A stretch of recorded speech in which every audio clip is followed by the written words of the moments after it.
rritën pagesat minimale në Gjermani. Vazhdohet mandati I KFOR-it në Kosovë nga Bundestagu. Kufizohen bashkimet familjare për disa grupe. Vazhdohet kufizimi I rritjes së qirave në Gjermani, mbështeten investimet e sipërmarrjeve e së shpejti do të vendoset edhe për vazhdimin e biletave të subvencionuara në këtë vend.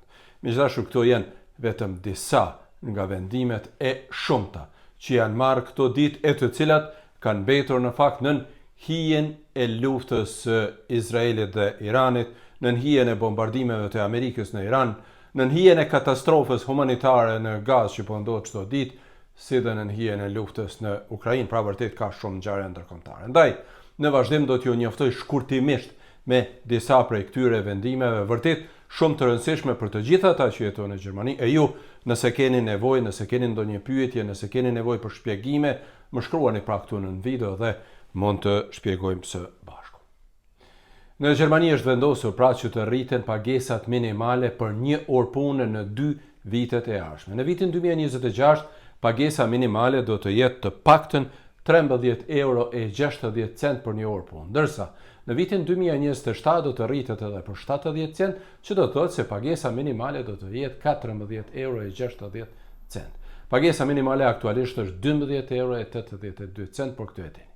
Kjo vlen pra për të gjitha pagesat, ndërsa në fusha të ndryshme ka natyrisht edhe pagesa më të larta natyrisht. Sidoqoftë, unë shpresoj se rrogat tuaja do të jenë shumë të larta se sa pagesat minimale, por këto janë rritjet që do të bëhen në 2 vitet e ardhshme.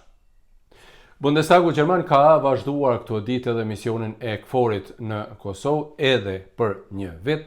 Për ata që nuk e dinë dhe shpesh flasin mirë ndoshta për disa parti për mendimin tim të kontestueshme, duhet të dini që kundër këtij vendimi ishin Alternativa për Gjermani, pra AFD dhe E-Majta. Këto 2 parti janë edhe kundër pavarësisë së Kosovës, sepse ate e konsiderojnë si pjesë të Serbisë. Por e mira është që vendimin e kanë mbështetur shumica dërmuese e shumica ndërmuese përbën pra partitë e Unionit CDU-CSU dhe SPD-ja që janë në pushtet, por edhe ekologjistët të cilët janë në opozit, por e mbështesin këtë vendim. Bundestagu Gjerman ka vendosur këtë javë edhe për vazhdimin e kufizimit të qirave në Gjermani, e këtu ka nevojë për shpjegime pak. Kjo do të thotë se çmimet e qirave të paktën deri në vitin 2029 nuk do të duhet të rriten më shumë se 10% kur jepen rishtazi, që do të thotë se kur del një qiragji dhe vjen një qiragji tjetër nuk mund të rriten më shumë se 10%. Por ka raste kur lejohet rritja edhe më shumë nëse banesa është rinovuar tërësisht. Problemi është që në qytetet e mëdha si për shembull Berlini, Munich, Hamburg apo edhe Kölni, Frankfurti dhe qytetet e tjera, ky ligj nuk respektohet hiç, sepse për një banesë konkurrojnë shpesh me qindra qiramarrës e ai që e merr banesën në fund është aq i lumtur sa që thjesht nuk I bie ndërmend të ankohet fare eventualisht për rritjen më shumë të çmimit. Por me ligj pra nuk lejohet një rritje më e madhe se 10% e çmimeve për rridhënien e një banese.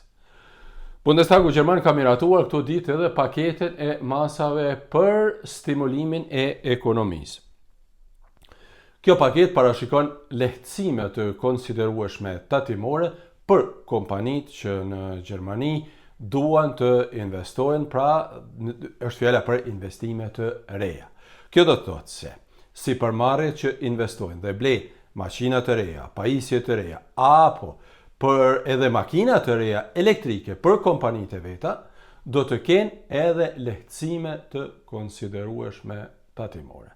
Pra, do të mund të heqin këto shpenzimet nga tatimet. E në Bundestag është trajtuar edhe kërkesa e qeverisë që të ndalohen bashkimet familjare për personat që nuk kanë të drejtë qëndrimi afatgjatë në Gjermani. Fjala është kryesisht për refugjatët dhe azilkërkuesit e rreshëm. E në Berlin është diskutuar këto ditë edhe mundësia e zgjatjes së biletave të subvencionuara për udhëtim në Gjermani edhe pas këtij viti.